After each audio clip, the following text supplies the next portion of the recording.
સુરતમાંથી પૂરનું પાણી વહી ગયું, દાવાઓનું પાણી વહી ગયું, પરંતુ હજુ સુધી ઘણા બધા લોકો સહાયથી વંચિત છે.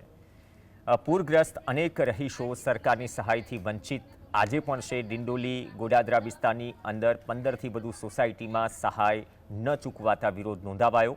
સહાયની માંગ સાથે 50થી વધુ મહિલાઓ કલેક્ટર કચેરીએ પહોંચી ધરણા કર્યા. મહિલાઓએ ફરિયાદ કરી છે કે અધિકારીઓ માત્ર ધક્કા ખવડાવી રહ્યા છે. બીજી તરફ તંત્રએ માત્ર આશ્વાસન આપ્યું છે. ગોડાદરા અને ડિંડોલીની રણછોડનગર, વૃંદાવન, દેવી દર્શન, સાંઈધામ, પ્રિયંકા 1, પ્રિયંકા 2 સહિતની 15થી વધુ સોસાયટીઓ હજુ પણ નુકસાનીની સહાયથી વંચિત છે.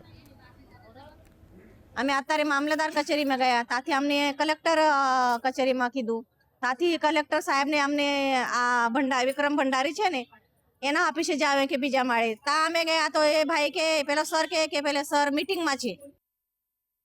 हम लोग को मैंने जो हम लोग को जितना लगा है कुछ राशन पानी का देना चाहिए, तभी हम लोग हटेंगे, नहीं तो हटेंगे ही नहीं। यहाँ से बैठे रहेंगे पूरा यहाँ हम लोग।